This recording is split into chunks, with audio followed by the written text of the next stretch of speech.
Right, so one of the first things I noticed about the fan reaction to episode 2 of the Amazing Digital Circus was a huge change in their perception of some of the characters. Namely, Jax has managed to turn from the fan favourites, almost universally hated, and a new addition to the cast has taken his place. So why does everyone love Gummigoo so much? That's what we're going to figure out today. I'm going to analyse the writing and portrayal of these two characters to figure out where they differ, both as characters and in the eyes of the viewer. Let's get into it. We'll start with Jax since he was the only one we actually saw in episode 1. Now leading up to this, Jax was known to be an arse. This short, along with a couple of posts from Goose, confirms this. However, there was no real reference point to base our thoughts off of, so it makes sense that what he looks like in the pilot will become that reference point. To understand what that looks like, we need to look at 3 key moments. Number 1 is the introduction. Jax is introduced along with the rest of the cast near the beginning of the episode. There's a small preview of him pulling that one pose someone always feels the need to do in a group photo, which is a small tip-off that he'll be full of himself, but this first line of dialogue really sells it. Kane, is this one of your NPCs or is this a new sucker?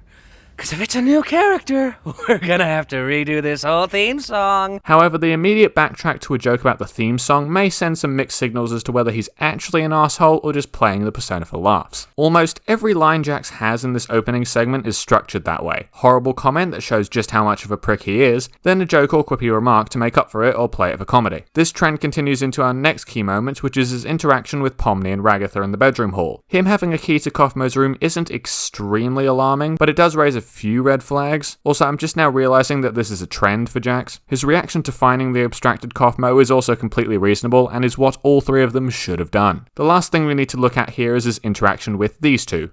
And the Gloink Queen. Hucking this bowling ball at someone is never advisable behaviour, but it does somehow manage to help the situation, and if you've been through hundreds of these things with terrible AI, apathy is just about all you'll be able to manage. Zubul is openly an arse as well, which will cause a lot of people to disregard the selfishness here. Shoving Gangle out the way on the escalator is the only real inexcusable act he has here, and that's 2 seconds of a long shot. So let's recap. Pilot Jax is definitely not a nice character, but much of what he does is masked under attempts at humour, or it's in a situation where acting that way isn't entirely unreasonable. Still, by no means is he a very likeable or relatable character, but the trope of people preferring the villain is a trope for a reason. And it gets amplified by the fact that we don't know any of these characters particularly well and have to base their personalities only off the stereotype. Jax's ability to take control of the scene and be in the forefront makes him more memorable, which can explain some of the hype surrounding him. The problem with basing your entire opinion around the stereotype, however, is that you make a bunch of assumptions about other aspects of their character, and those are often pretty far from the truth. Episode 2 Jax starts off in much the same way as the pilot Jax, teasing and mildly irritating, but still lighthearted and directed at the character who is the main source of hate still. Immediately once we enter the Candy Canyon Kingdom though, Jax has a sudden change in his personality with a fixation on violence. He's visibly upset when they're welcomed into the kingdom and only becomes interested when we get into Mad Max territory. This line about the horn in particular is much more bitter than it probably should be, and the fact that this is only a minor convenience doesn't make it much better. While Jax is still openly hostile towards the other characters, especially Gangle, he now chooses to also direct his attitude towards Pomni by leaving her stranded between the cars. There's also much less of an attempt to mask his actions with humour in this episode, so the raw action is much better perceived. While as a character Jax doesn't change a lot, the position of the audience when viewing his actions definitely does. But that's enough of Jax. This is a video about Gummigoo after all. I just needed to make sure you guys have some context for the perspective of the episode, and using Jax will give me a better chance to explore our squishy friend here. So let's have a look at Gummigoo as a character. He also fits somewhat into the anti-hero area of characters. He has noble intentions, saving his mum from some sort of disease, but the methods he used to accomplish that goal are less than ideal. Where he differs from Jax, however, is in that introduction. Whereas Jax is introduced in this cheery music video with only slight undertones of his terrible personality, Gummigoo is first seen in this menacing still that is emphasized by the opinion of the princess. So when we do get a better look at what he's really like, it's a switch from being evil to being misunderstood. The next area where Gummigoo completely differs from Jax is in his first actions. This is where the writing from Goose really comes through, because this is probably the most nuanced character in the whole show. He's authoritative during the chase scene, as you would expect from a leader, but he doesn't get mad at the other bandits for their inability to do things, instead choosing to help them out. The only time he gets genuinely angry is when Short Arms over here is just messing about making pizza tower references instead of helping. The compassion towards his friends is a central point of the story and is repeatedly brought up, including the fact that it's what helps snap him out of his depressive state, which just hammers home how much he cares about these two. His care and willingness to help out also garners a great deal of trust and respect from his partners. They don't question his authority when he's there, and when he isn't, they speak highly of his loyalty. You wouldn't see any of the cast speaking highly of Jax when he's around to hear it, let alone when he isn't there to be offended or retaliate. For the unfortunate situation he's put in, Gummigoo manages to remain a good person in situations where many would break. But while we're on the topic of breaking, let's have a look at what happens when we break the physics engine. While under the map, Gummigoo experiences something that's pretty impossible for any one of us to experience.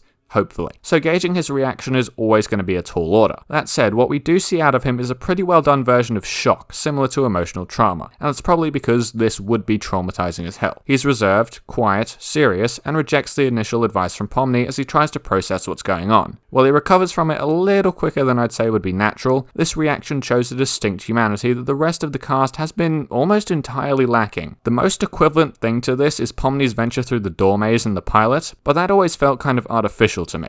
This is real. This is what this would look like if a real human was in this position, and it makes the audience see Gummigoo as an actual person they can relate to. Contrast that with Jax. There's nothing going on here. There's no depth, there's no misunderstanding, there's no character beyond the stereotype. You know something's gone horribly wrong with your writing when people start making up theories that he's a robot purely based on the fact that his personality is about as deep as a kiddie pool. So, all of the effort spent to make Gummigoo a well-rounded and thought-out character with depth and aspirational traits has the desired effect of making him a really liked character. Unfortunately, to do that, they neglected the polish that made the character of Jax so well-liked by coating his horrific tendencies. It might not be a bad thing for the show as a product, but for the fan base, perhaps something better could have been done.